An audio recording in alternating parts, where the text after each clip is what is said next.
Hi guys, have a nice day again. So yan guys, yung nasa likuran ko is the Empress Hotel. Ang ganda ng building nila. Talaga naman. Kasi parang European talaga yung mga design dito. Tulad niya no, nasa harap.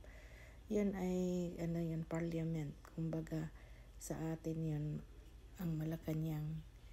Kasi ito palang Victoria Island. Yeah. Ito yata ang pinaka capital ng British Columbia, Canada.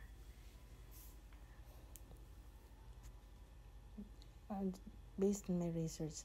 So, ito naman makikita natin na may mga carriage, horses.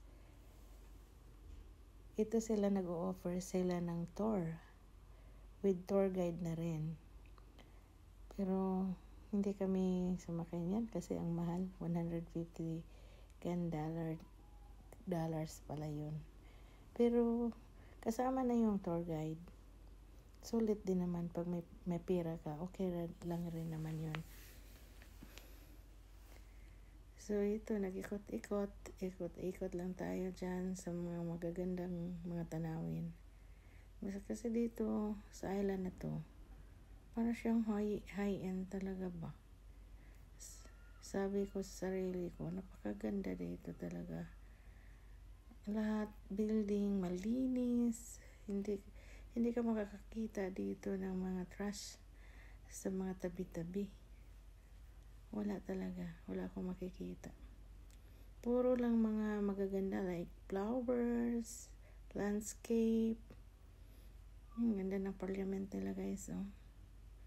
Diyan pumupunta yung Prime Minister pag pupunta dito sa may Victoria Island.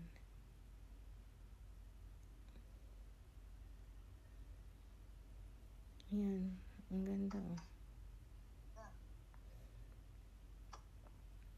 Saka yung paligid niya. Sobrang napakalinis. At green na green talaga yung mga damo dahil kahit mainit ang araw, malamig pa rin ang breeze ng hangin. So hanggang dito na lang muna tayo guys. Till next. Bye!